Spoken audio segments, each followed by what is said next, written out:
Hi friends, வணக்கம். இன்றைக்கி நம்மளோட சேனலில் சம்மர் ஸ்பெஷல் லெமன் ரசம் எப்படி செய்கிறதுன்றதா பார்க்க போகிறோம்.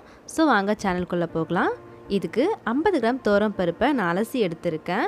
ஒரு குக்கரில் ஒரு பவுலில் அந்த பருப்பை வச்சு தண்ணி விட்டுக்கலாம்.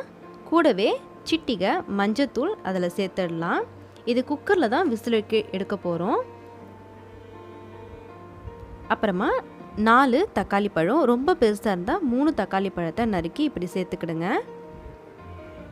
கூடவே ஒரு சொட்டு குக்கிங் ஆயில் நம்ம சேர்த்துக்கலாம். இது சேர்க்கறதுனால பருப்பு ரொம்ப குழைய வேகும்.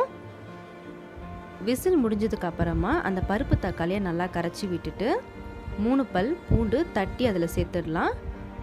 தேவையான அளவு உப்பு சேர்த்துடலாம்.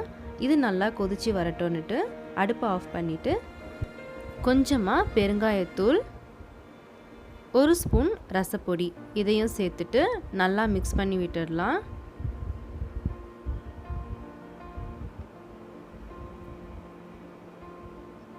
இப்போ தாளிப்புக்கு கடுகு, ஜீரகம் சேர்த்து இதில் இது பண்ணியிருக்கேன். கூடவே கொத்தமல்லி, கருவேப்பிலை இதில் தூவி விட்டுடலாம்.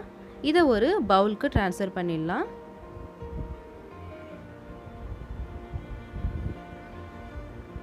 அவ்வளோதான் ஃப்ரெண்ட்ஸ், நம்மளோட லெமன் ரசம் ரெடி ஆகிடுச்சு.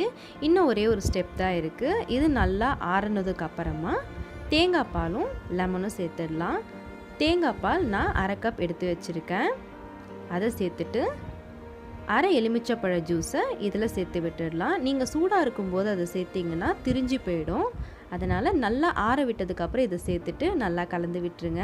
இது ரைஸ்க்கு சேர்த்து சாப்பிடும்போது ரொம்ப சூப்பர் டேஸ்ட்டாக இருக்கும். இந்த சம்மருக்கு ஏற்ற ஒரு ரசமாக இருக்கும். ஸோ ட்ரை பண்ணி பாருங்கள். ட்ரை பண்ணி பார்த்துட்டு இந்த லெமன் ரசம் எப்படி இருந்ததுன்னு சொல்லிவிட்டு இந்த கமெண்ட் செக்ஷனில் தெரியப்படுத்துங்க. தேங்க்யூ. மறக்காமல் லைக் பண்ணுங்கள், ஷேர் பண்ணுங்கள், சப்ஸ்கிரைப் பண்ணுங்கள்.